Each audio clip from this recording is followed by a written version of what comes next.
The self-help industry is worth $13 billion. Books, courses, retreats, life coaches, and yet 95% of buyers never finish the book. So is it changing lives or just selling hope by the hour? 5 minutes, both sides, the case for, the case against, what actually changed, and a verdict so honest you'll be unable to look at your reading list the same way again. Chapter 1. The case for, because some of it actually works. Real frameworks have changed real lives. Cognitive behavioral therapy, atomic habits, the 40-hour week, goal setting. These ideas, democratized through self-help, used to be locked behind expensive therapists or business schools.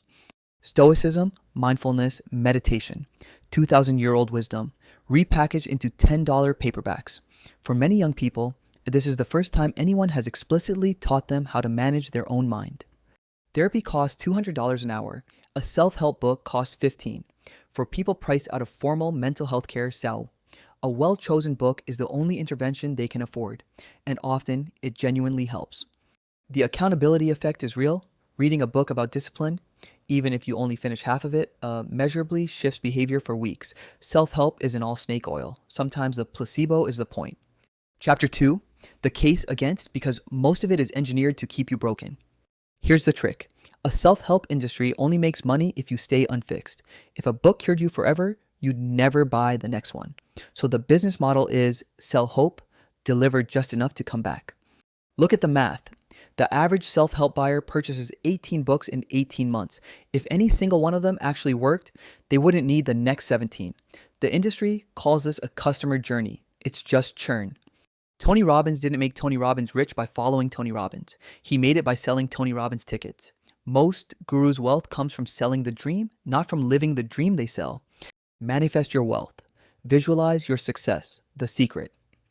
Most of this is repackaged magical thinking, zero controlled studies, just survivorship bias. The winners tell their story, the millions who failed are invisible.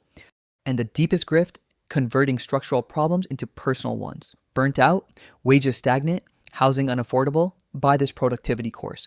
The system stays broken, you blame yourself for not optimizing harder. Chapter 3. What actually changed? Because the wellness explosion didn't come from nowhere. Social media turned every guru into a billboard.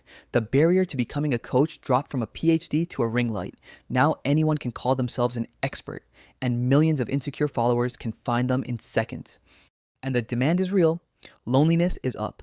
Trust in institutions is down. Religion is shrinking. Young people are searching for meaning in, and the self-help industry is the only thing aggressively marketing answers. Chapter 4. The verdict. The honest answer nobody selling you a course wants to admit. It's both. Real frameworks, wrapped in a predatory business model.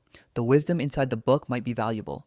The relationship the seller is building with you almost never is. So stop asking, does self-help work? Ask instead, is this person selling me a result or selling me hope on a subscription?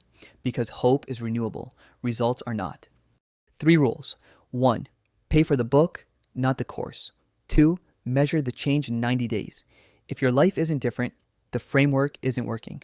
3. If the next product is always the answer, you are the product. Real change is boring.